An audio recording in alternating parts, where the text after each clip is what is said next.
So the plan for this video was to talk about things I liked for like 40 minutes because I did the same in class and it was awesome and everybody clapped and then I got Reddit gold. But unfortunately, editing is really good at cutting out ums and uhs, and actually planning the video makes it go faster. And so my 40 minutes got crushed into 4 minutes, which is what you're about to watch. There was also supposed to be a third topic, but I got lazy, so you're getting the unfinished cut.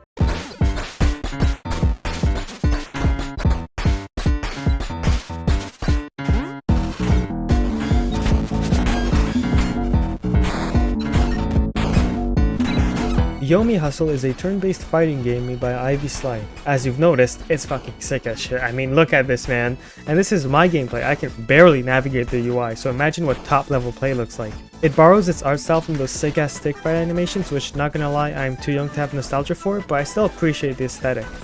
Now, if you've watched a video about Yomi before, you know this is the part of the video where I pull the rug under you and reveal that this isn't the actual gameplay. Of course now, when I said turn-based, what did you think I meant? Yomi Hustle is your regular old fighting game, except every time someone is actionable, the game pauses and lets players pick their moves until the action resumes. This cycle repeats until one of you dies or the timer runs out, which never happens. In terms of design, Yomi has two core pillars, strategy and mind games. Strategy is your regular old choice of moves, when to use them. Should I take out my gun or impale? The answer is always impale. It's all that technical stuff like execution, but without the skill requirement. Well, it needs skill, just not mechanical skill. Playing a regular fighting game, then Yomi feels like switching from oil miner to engineer.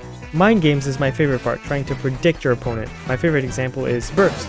You have a meter that fills up over time, and when it's full, you can burst. Instantly ends your opponent's combo and sets you back to neutral, most of the time. However, if you always use burst at the same time, your opponent can predict it and block it to continue their combo and waste your burst. This is one of many mechanics, and already you can start conditioning your opponent or doing the exact opposite or both or neither. It's already so complex and it's fucking genius. Of course it's complex, it's a whole other person. That's why PvP is so fun. The complexity comes from the human mind, and with Yomi, which takes no mechanical skill at all the complexity comes from the human mind. It's just great.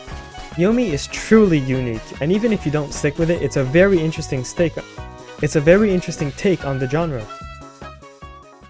If you're like me, you've always been interested by the laws by which language abides. Why is saying something like this creepy, but like this kind? What does of even mean? Why the heck do I have to say please and thank you? And who invented a word specifically for throwing someone out of a window?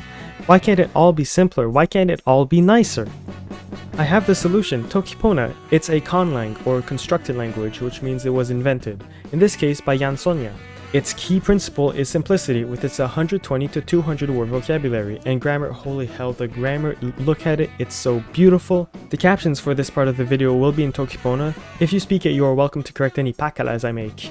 Toki pona wasn't invented to be an auxiliary international language, a language which everyone would speak in addition to their native tongue. It was invented as a form of therapy, which helps simplify your thoughts and point to the center of things. My favorite example is highlighted in the introduction of the first book. It reads, for example, what is a bad friend? The toki pona translation of friend is yan pona, or good person. We quickly realize that a bad friend is a contradiction in of itself. Like, isn't that cool as fuck, dude?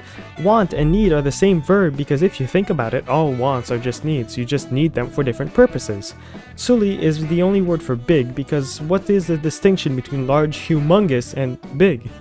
My favorite realization I've had is that hate isn't the opposite of love. Love is a very specific feeling, and hate isn't anything like it. It's not evil love, it's not anti-love, it's its own personal thing. That's kind of crazy that I realized that because of a language.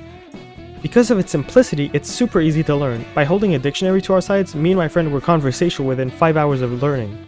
I'm not guaranteeing the same success, but it will definitely be easier than any other language. It's also just fun to speak, I'm not even kidding. Every word in English becomes a fun puzzle in toki pona. Wallet, value container, computer, information tool, car, moving structure. It's surprisingly intuitive, and I promise you'll have great moose if you try to learn toki pona.